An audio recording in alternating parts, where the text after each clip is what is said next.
There's a particular kind of silence that settles over a moment when someone says something true Gamasser, not loudly, not angrily, not with the performance of righteous indignation that fills sports talk radio and floods social media timelines Gamasser, but quietly, with full composure, in a voice that carries the unhurried authority of someone who has already proven everything they need to prove. It's the silence that follows a diagnosis, not a prediction, not an opinion, a diagnosis. That's the silence that followed what Lisa Leslie said to Angel Reese on Reese's own podcast. No shouting match, no war of words played out in press conferences or on Twitter, no leaked texts or anonymous sources feeding narratives to columnists, just a Hall of Famer sitting across from a young player, on that young player's platform in front of that young player's audience, and delivering the kind of honest, specific, credentialed assessment that cuts straight through noise, because it doesn't need noise to land. It lands on its own weight. And now everyone is still talking about it Gamasser, not because of what was said dramatically, but because of how surgical and calm and precise it was. To understand why that moment mattered as much as it did, you have to start somewhere earlier. You have to start with who Angel Reese actually is Gamasser, not the constructed version, not the carefully curated Instagram identity, not the brand persona that arrives at events with a nickname and a Reebok deal already in motion. You have to start with the basketball player. Because the story of the basketball player and the story of the brand have been moving in two very different directions, and those two trajectories are now on a collision course that the entire WNBA is watching play out in real time. When Angel Reese entered the WNBA, she didn't arrive like most rookies do Gamasser quietly, proving ground first, audience second. She arrived the way a storm system announces itself on radar, loud, visible, and completely impossible to ignore. The Bayou Barbie nickname was already woven into the national sports conversation before she played a single professional minute. The LSU championship run had been historic, the kind of run that doesn't just win games, but generates photographs Gamasser's singular images that define a moment in sports culture and live forever in highlight reels. She had a Reebok partnership, a podcast already in production, a social media following that veteran players, women who had spent years grinding through near-empty arenas and underpaid contracts, could only observe from a distance with a mixture of admiration and quiet bewilderment. The brand was already national before the basketball became professional. That's genuinely rare. It's not something to diminish. Building the kind of cultural presence Reese built requires intelligence, timing, charisma, and a clarity about your own image that most athletes spend their entire careers trying to develop and never quite figure out. The Reebok deal didn't happen by accident. The podcast didn't find an audience by accident. She worked for those things, cultivated them, understood the landscape, and positioned herself within it with a confidence that bordered on audacious. In a world where athletes are taught to keep their heads down, stay in their lane, and let their performance speak for them, Reese refused to wait. She spoke for herself loudly on her own terms from day one. But here's the tension that sits at the center of everything that followed. When you build a brand at that scale before the basketball has had a chance to match it, you are essentially writing a check that the game has to cash. You are making promises on behalf of your performance. And the moment the performance doesn't match the promises, the gap doesn't stay private. It becomes the story. In professional sports, it always becomes the story eventually. The gap is patient. It waits. In Reese's case, the gap opened up fast, and it was measured in percentages. Her rookie season field goal percentage came in at 39.1%. Take a moment to let that figure settle, because it's not a number that exists in a vacuum. Numbers always require context to mean anything, and this particular number means something very specific when you understand who Angel Reese is supposed to be as a basketball player. She's a post player, a big woman Gamasser, someone whose entire offensive identity is constructed around physical dominance near the basket. She's not a perimeter threat pulling up from the arc. She's not a mid-range artist reading the defense from 17 feet. Her game, by design, by her own construction and her coach's construction and her physical frame's construction, is built on proximity. Get close to the basket, catch the ball, finish. That's the job description. That's the fundamental arrangement between a post player and her team's offensive ecosystem. For a player whose primary function is to score from close range, a 39% field goal percentage is not a minor inefficiency. It's a structural problem. It means that more than 6 out of every 10 shot attempts this player takes are not going in, and these are attempts taken largely from the spaces on the floor where conversion rates are supposed to be highest. The shot chart was unambiguous. Shots taken within 5 feet of the basket Gamasur, the zone that is supposed to be a sanctuary for players of Reese's size. The zone where the physical advantage is already won before the ball leaves her hands Gamasur were converting at below 50%. And then, the number that truly traveled beyond basketball circles and into the broader cultural conversation. Shots attempted from 5 to 9 feet from the basket were going in at a rate of 13%. 13%. That number spread through basketball Twitter with the velocity of something people had suspected but needed confirmed. It got clipped, posted, screenshotted, and examined across every platform that discusses sports at any level of seriousness. It was the kind of data point that doesn't require analysis to communicate Gamasur. It speaks its own language clearly, without assistance. And then came the layups. Not one missed layup in an otherwise forgettable regular season game. Not an isolated bad night where everything went wrong and the Clips just happened to get out. A pattern. A documented, consistent, verifiable pattern of missed layups that got clipped, uploaded, replayed, and eventually transcended basketball entirely.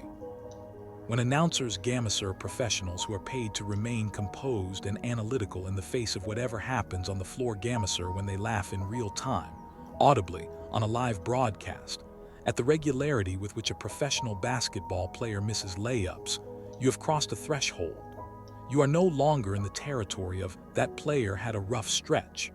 You are in the territory of cultural moment, and cultural moments in the age of social media are permanent. Meanwhile, the Chicago Sky, the franchise that Reese was supposed to help elevate, were posting attendance numbers that stood in painful contrast to all the noise surrounding their most visible player. No playoff appearances in back-to-back seasons. An organization that had previously known what postseason basketball felt like now sitting outside the door looking in, while their franchise cornerstone was everywhere on social media and nowhere in the standings. None of that stayed quiet. It couldn't. And Reese, to her credit or her misfortune depending on how you frame it, didn't respond to the criticism by going silent. She doubled down. She made comparisons that left no room for ambiguity, invoking Michael Jordan Gamasur not as inspiration, not as a general reference to greatness, but as a peer, a point of comparison, a measuring stick against which she was willing to be measured.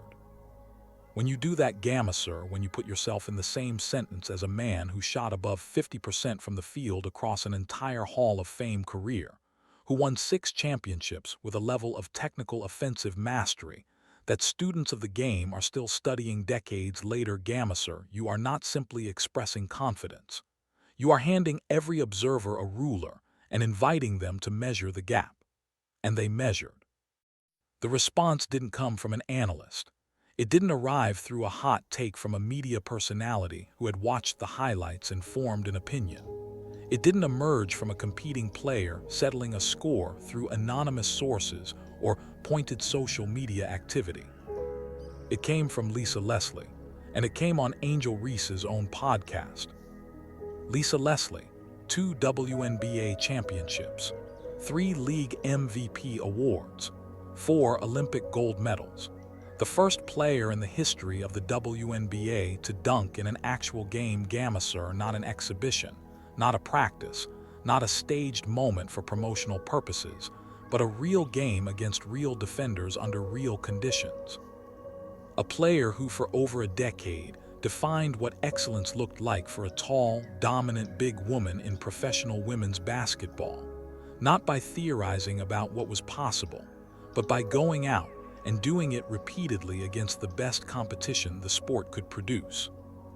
When Lisa Leslie sits across from you and tells you something about how a big woman is supposed to operate near the basket, she is not speaking from textbooks.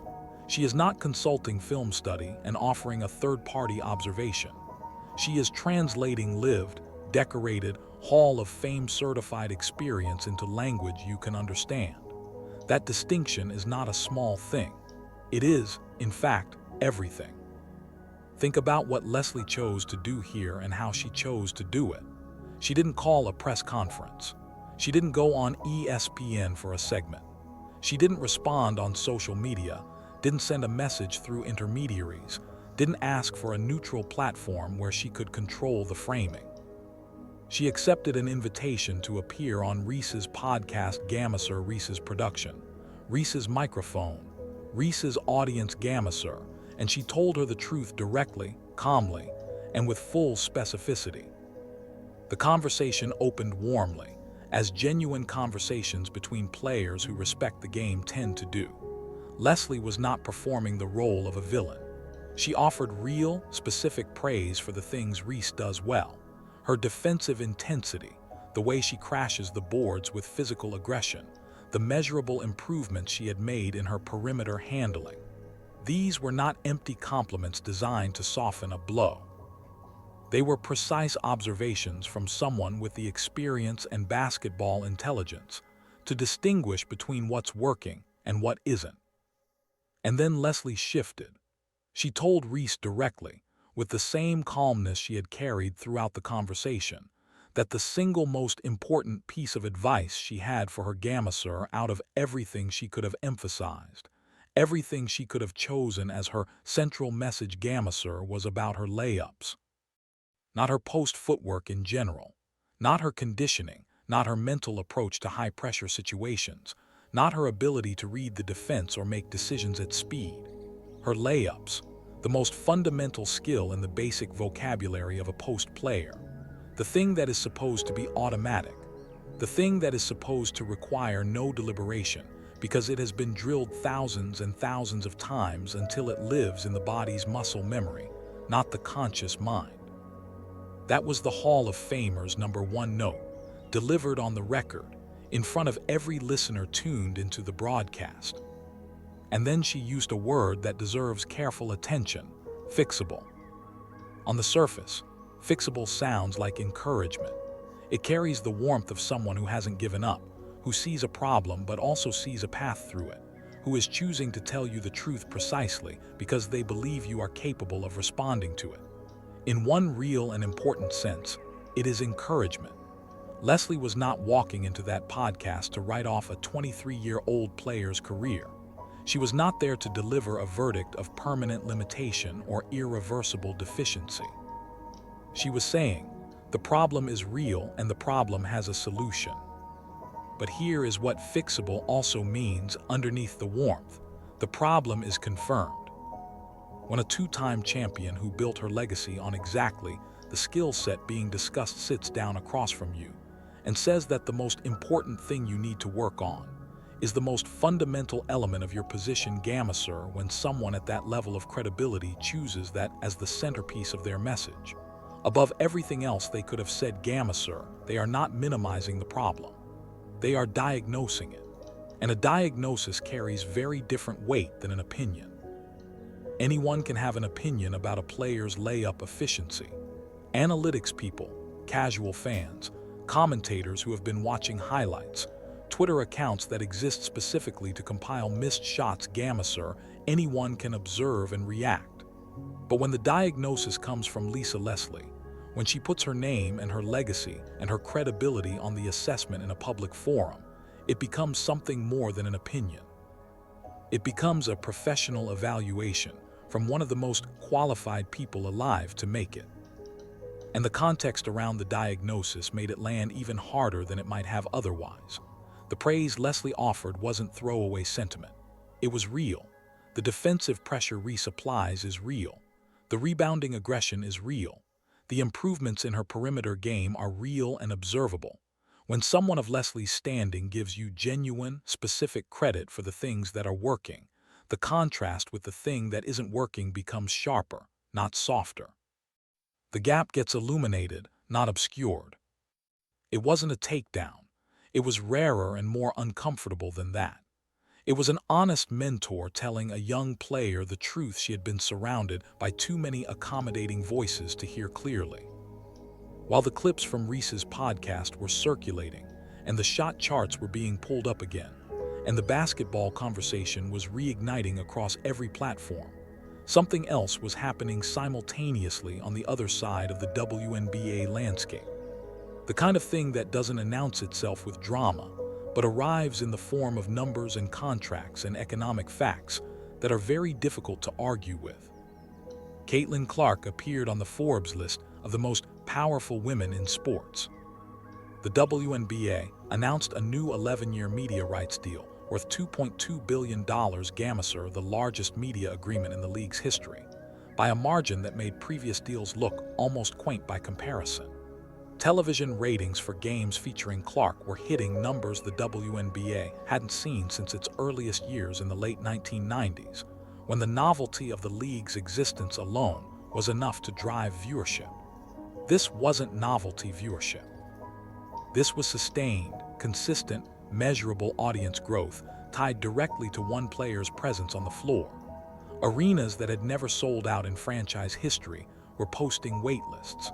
Broadcasters who hadn't called WNBA games in years were suddenly pursuing conversations about rights.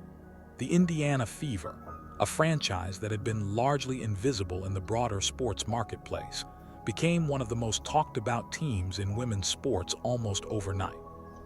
Clark came into the WNBA the way a large system of weather arrives. You see it on the radar, you think you understand the scale of what's coming, and then it still manages to catch you off guard when it actually gets there. Her college career at Iowa had already rewritten records that people assumed were permanent fixtures. Gamisar, she passed Pete Maravich to become the all-time leading scorer in NCAA basketball history. Not women's college basketball history. All of college basketball history, men's and women's combined. That distinction matters. It's not a storyline crafted for branding purposes. It's a seismic fact. The 11-year, $2.2 billion media deal didn't happen in a vacuum. The timeline is clear, and league executives and media partners have said as much publicly. The negotiating environment that produced the largest media agreement in WNBA history was shaped directly by what Clark's arrival did to the visibility and commercial attractiveness of the sport. The previous deal was worth a fraction of that figure. The jump between those two numbers was not incremental improvement, Gamisar, it was a different order of magnitude entirely. The kind of shift that changes franchise valuations, player salaries, practice facilities, travel accommodations, and the entire material reality of what it means to play in this league. Now, there is a version of this conversation that responsible observers need to hold with care, because it is possible to tell the Caitlyn Clark story in a way that erases the architecture on which she stands. The WNBA wasn't built last year. It wasn't constructed the moment Clark declared for the draft. Lisa Leslie herself said it plainly. The growth belongs to everyone. Legends who played in near-empty arenas for wages that required overseas contracts just to make ends meet, who competed with full commitment and professional pride in a media environment that treated their sport as a footnote rather than a destination. Gamisar, those players built something real. The foundation existed long before Clark walked onto it. Clark has acknowledged this, repeatedly and in ways that read as genuine rather than obligatory. She has shared the spotlight with teammates, credited predecessors, and positioned herself as part of a larger story rather than the singular author of it. But acknowledging history doesn't erase present reality. And the present reality is that the commercial transformation happening in women's basketball right now, Gamisar, the deal, the ratings, the sellouts, The franchise valuation's gamasser is happening in an era defined by Caitlyn Clark's presence on the floor. That's the timeline. The numbers wrote it. And then Angel Reese said something on her own podcast. She said gamasser in her own words, on her own platform, in front of her own audience gamasser that in 20 years, when people look back at the growth of women's basketball, they would recognize it wasn't because of just one person. It was because of her, too. Depending on who was listening, that statement landed very differently. Some people heard confidence. They heard a young woman refusing to be erased from a narrative she genuinely believes she helped shape, pushing back against a sports media ecosystem that has historically been quick to assign credit narrowly and reduce complex stories to single protagonists. That reading is legitimate. Self-advocacy in the face of erasure is not arrogance. Reese did bring real attention to the sport. The cultural crossover she represented gamasser the personality, the LSU run, the photograph, the willingness to be loud and unashamed about her own ambition gamasser, those things have genuine value that doesn't disappear because a stat sheet tells a complicated story. But other people heard something else entirely. They heard a player with a 39% field goal percentage, no playoff appearances in 2 professional seasons, and bottom-tier home attendance numbers positioning herself alongside the player who had just triggered a billion-dollar media revolution. They heard the gap gamasser, the specific, documented, Hall of Famer-confirmed gap between what was being claimed and what the basketball was actually producing. And that gap is exactly the territory Lisa Leslie walked into when she sat down on that podcast. Because here is the fundamental reality of professional sports that no brand, however expertly constructed, can permanently paper over. The game always gets the final word. Not the podcast, not the endorsement deal, not the press release or the social following or the Forbes feature or the carefully managed public persona. Eventually gamasser, and in professional sports this eventually arrives faster than people expect. Gamasser, the game speaks louder than everything else. It is patient, but it is relentless. The brand can outrun the basketball for a period. Charisma is real. Personality is real. Cultural presence creates genuine economic value. Reese's Reebok deal didn't materialize from thin air gamasser, it was built on something real. But the foundation of a long-term endorsement relationship, the kind that compounds in value rather than requiring constant renegotiation, isn't built on personality alone. Nike didn't construct Caitlyn Clark's deal on vibes. They built it on sellouts, on ratings trajectories, on revenue figures that an analytics team could defend in a boardroom. That's the difference between a bet on potential and an investment in production. One of those arrangements has structural durability. The other depends on the basketball catching up before the gap becomes the permanent definition. Lisa Leslie was precise when she identified the layups as the central issue, and that precision deserves to be followed to its logical destination because "you just need to get better" is not useful advice. It is the kind of encouragement that sounds supportive and means almost nothing. Specificity is what travels into the gym with you. The area within 5 feet of the basket is supposed to be where a post player's advantage becomes decisive. It is the zone where size removes uncertainty, where years of footwork drilling and contact finishing and body control development all converge into something automatic. The defender is already beaten by the time the ball arrives. The finish should be a matter of execution, not decision. This is where dominant big women have always lived gamasser, where Leslie lived, where every Hall of Fame post player in the sport's history built the foundation of their game. Reese is converting below 50% in that zone. On some specific shot categories, significantly below 50%. That is not a slump. Slumps are temporary disruptions in an otherwise functional pattern. What the shot chart documents is a mechanical reality gamasser, something structural in how Reese approaches and completes finishes near the rim. Structural problems require structural solutions. Deliberate, unglamorous, repetitive work over an extended period of time. Not the kind of training content that generates viral clips of dramatic dunks and aesthetic workout footage. The other kind gammaser hundreds of repetitions a day, the same footwork sequences over and over, the same angles and touch adjustments made with a coach watching closely. The patient accumulation of tiny mechanical corrections in the blur of transition individually visual and insignificant created advantages before the transform a skill set. When the game slowed down, that work is invisible. A series of deliberate, it doesn't generate content. Her superpowers it happens in practice, if not before reporters arrive and after everyone else. The cause and effect were written all over the game. It is the least glamorous thing when Clark had the keys and the tempo was high. And it is also the only thing that actually fixes when she was managed into a supporting role. The players who have navigated incredibly talented individuals who could be correction from a credentialed voice. If the coaching documented deficiency, Clark, the stats truly unleashed to cooperate with the narrative gammaser. And that partnership has the potential to define the moment as decade of international rather than as an attack. They absorbed the specific diagnosis, they were two superstars, brought it into the gym with them. Clark refused to let the desire to protect their high-volume substitute for the willingness to do the work. The quintessence of efficiency is 23 years old, a player who can score that is the most important number in this entire conversation. More important, they had barely shared 39% field goal. By the time they left, they were operating as a 13% symbiotic basket from 5 to 9 feet.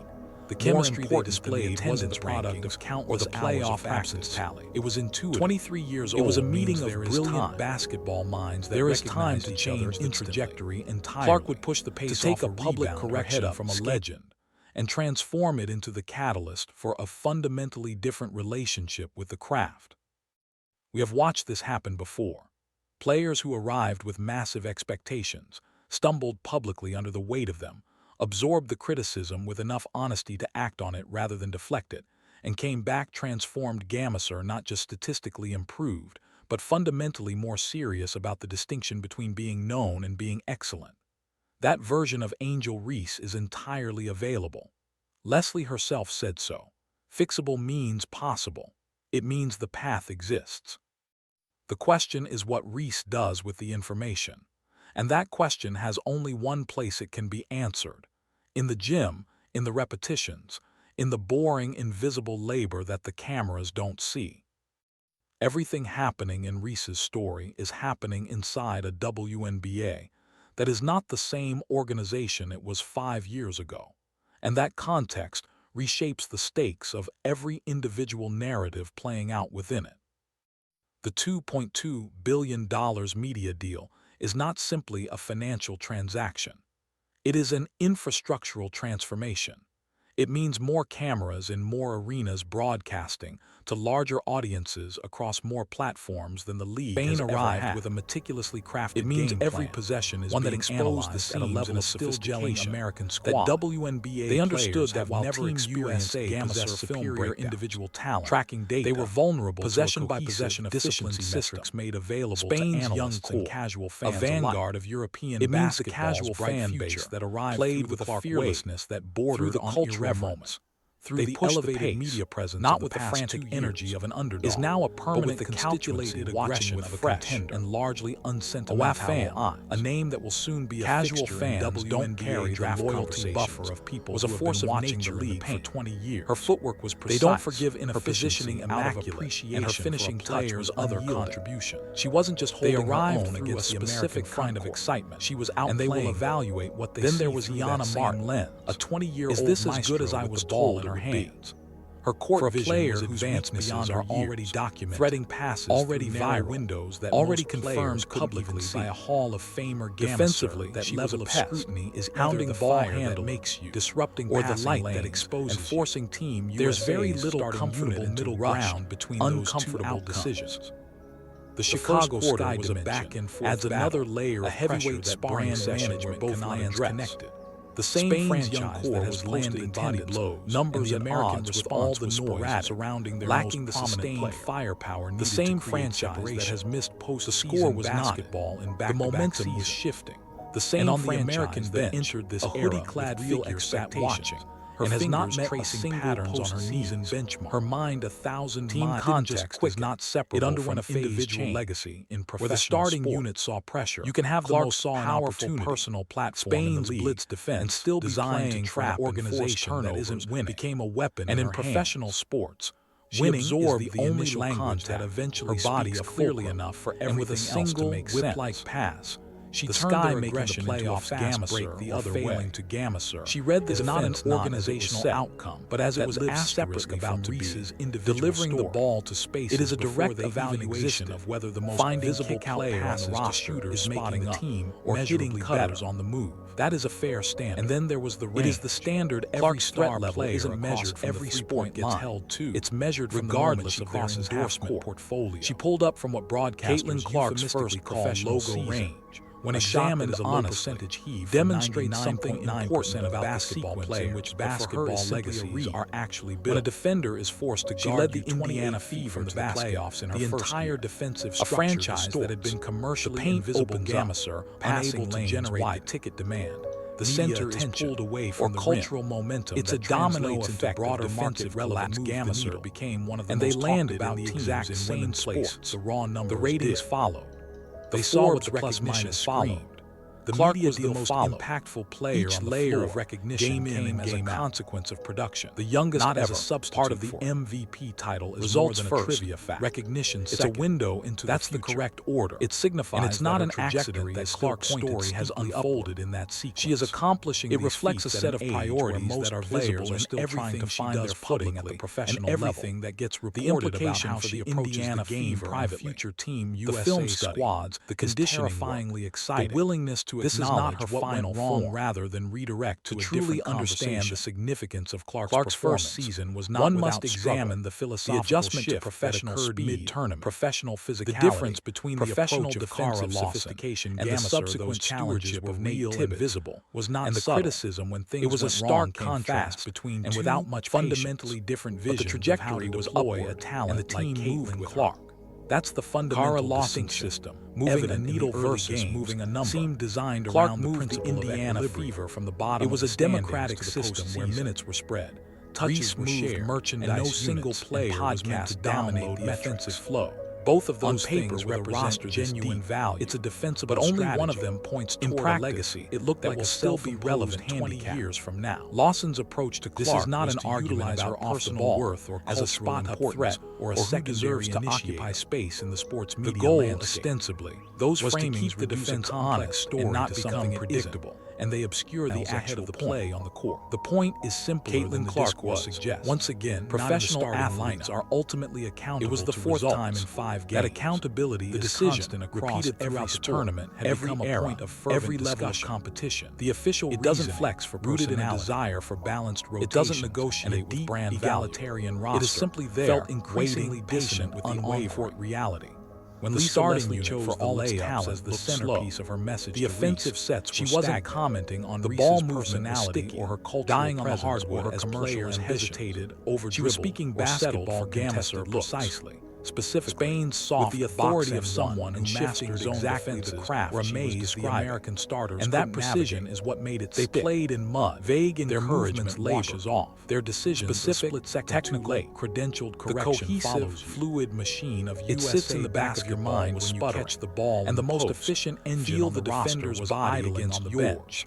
And have to make a decision in a fraction of a second. The substitution was Leslie's words and the geometry of the game fundamentally whether Reese wanted them there or not. The moment Clark checked there is a dimension to this story that lives the invisible lines of pressure that Spain had so effectively drawn tightened around and it deserves to be named suddenly snapped because it shapes the pace, but the result was an offense that often the players who built the WNBA. The pace was deliberate, almost that broken most people. The beautiful chaos that defines Clark's best basketball, regardless. What happened on the floor. The no-look salaries low enough that overseas the audacious pull-up supplemental income transition they were was replaced by a more methodical media coverage so sparse that defining moments in it's not that Lawson's system might get a 30-second mention. It was then disappear entirely. Her best player. It was like owning a Ferrari. These women driving it only in competed at the highest level. When games remained tight and poured everything they had into a league that the commercial sports world Lawson's fingerprints were all over the conservatism. Lisa Leslie was one of those mysterious absence from the Spain game. Diana Taurasi to assistant Nate Tibbetts. The women who built the architecture that the current generation stands did something radically simple. Laid the floors, he got out of the way. Walls. He looked at his roster and built a system around economic and cultural case rather than forcing his players to fit a preconceived system. By any reasonable measure, he saw Caitlyn Clark and understood that she isn't just a point built guard. Anyway. She's a because the love of the game and the belief in what the league could become guard-heavy was more important to them, and he put the ball in Clark's hands to initiate everything. And the structure they built is the transformation was immediate that makes the $2.2 billion media Clark ran a pick-and-roll clinic that makes the sellout. It wasn't just the execution that makes the speed of the decision-making. None of that exists without the decades before the help defense could even rotate. Underpaid the ball was already in the air.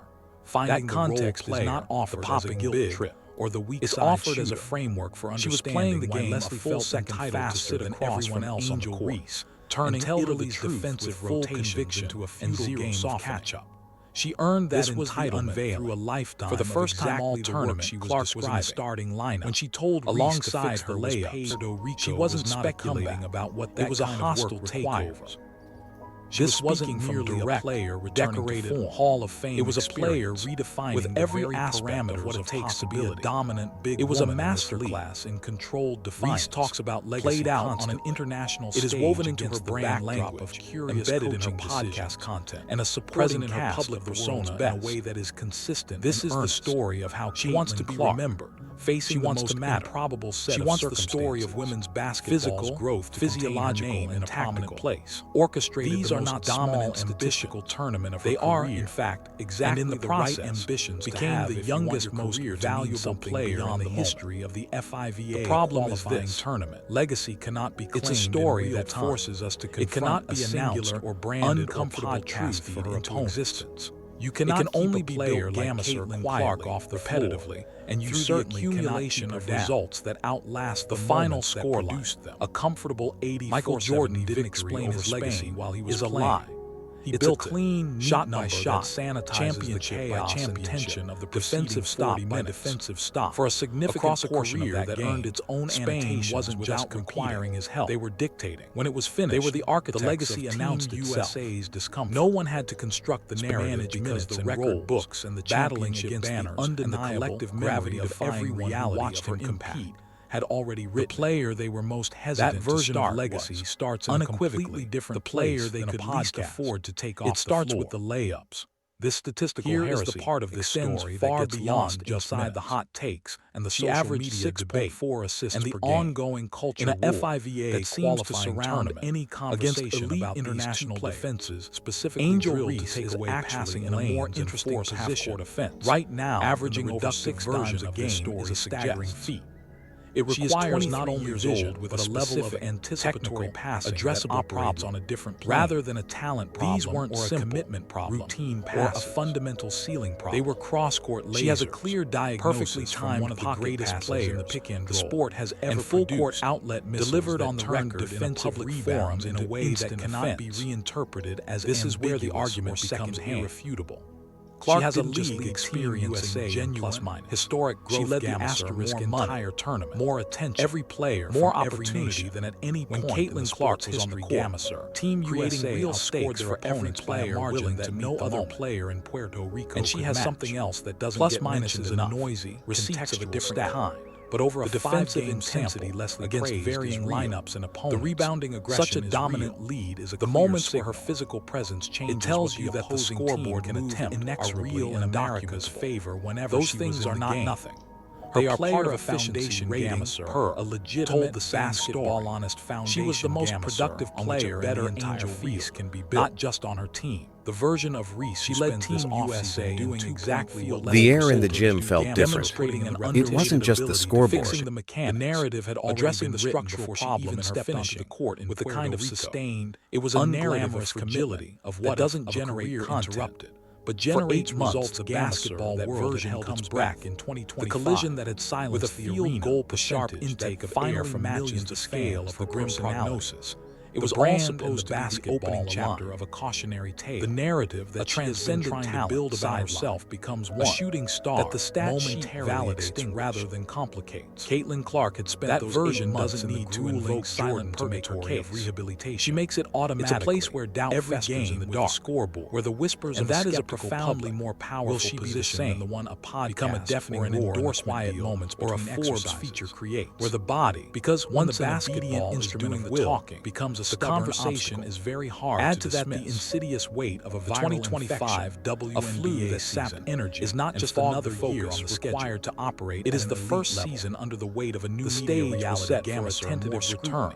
More cautious reintroduction more to the casual observers who came in through the Clark wave. Instead, and are watching with fresh eyes, which glowed with a lopsided 101-46 final, signaling a 5. That's either an opportunity. This is the hallmark of an aggressive, which one it becomes depends entirely. It's not someone content to hoist threes from the perimeter. For Angel Reese, it's a player who hunts advantage. The 2025 puts her head down and forces the defense. It is the basketball answer. Let her score that the brand has been trying to answer. Getting to the line. It is the game is a form of psychological warfare on whether the gap between and Clark was winning the battle has been all tournament long, or whether it has simply been we are left behind a statistical portrait of a player who is, for the right by every measurable metric, again, the most impactful, the most striking thing about what happened the entire competition. And Angel plays the most is not the content of what creates the most shots. For the most striking thing she is the most efficient. And how she single-handedly swings the point. Reese built a platform specifically designed to control her own narrative. The entire architecture of owning your own mounted in that game happened. Nobody puts words in your mouth. It wasn't a nobody catches you off guard. It was causation. Nobody shapes she took the conversation teetering on the edge of an upset and methodically. You set possession by possession. You frame wrestled it back under American You decide control. What lands and what Spain doesn't. Was good. Very and then good. Lisa Leslie sat the fact down that Clark made their best effort that manageable is and did exactly not the thing the platform was supposed to prevent overwhelming hostility basketball intelligence. Drama. But through the Spain game was devastating application of the tournament-long statistical profile of Caitlyn Clark. She said what the story becomes genuinely She said it precisely. It presents a paradox that defies conventional basketball logic of someone who has considered this singular, impossible fact. Because the leg started on the bench in 4 out of 5 games. And yet, that is the lesson. She led the entire lesson. USA roster. The loudest microphone doesn't belong to the person who owns the equipment.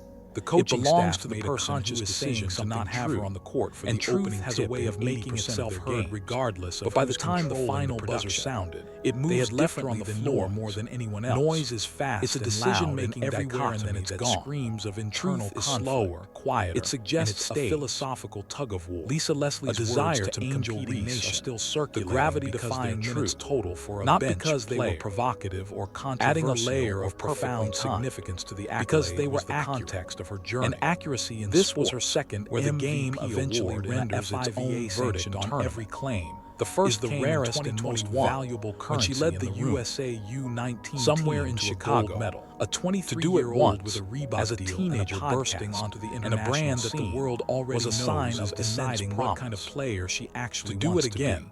4 years later, kind of after navigating the pressure, not what kind of college startup or cultural a major injury voice in the sports media, a debilitating illness, what kind of coaching situation that seemed the arenas are going to fill up this season regardless. Is something else entirely. The cameras are coming. It's a testament. The audience is the largest women's basketball, a level of resilience that transcends, and it is watching with the attentiveness of people who have the simultaneous selection to the tournament they didn't know they cared about. Was the final what happens in that audience's first reel. This isn't a fan vote. High-stakes selection made by a panel of expert player coaches and journalists whose the player professional lives the chapter are dedicated to evaluating the nuances of international basketball. The game is always their job is to cut through the hype, and the game and identify the players who genuinely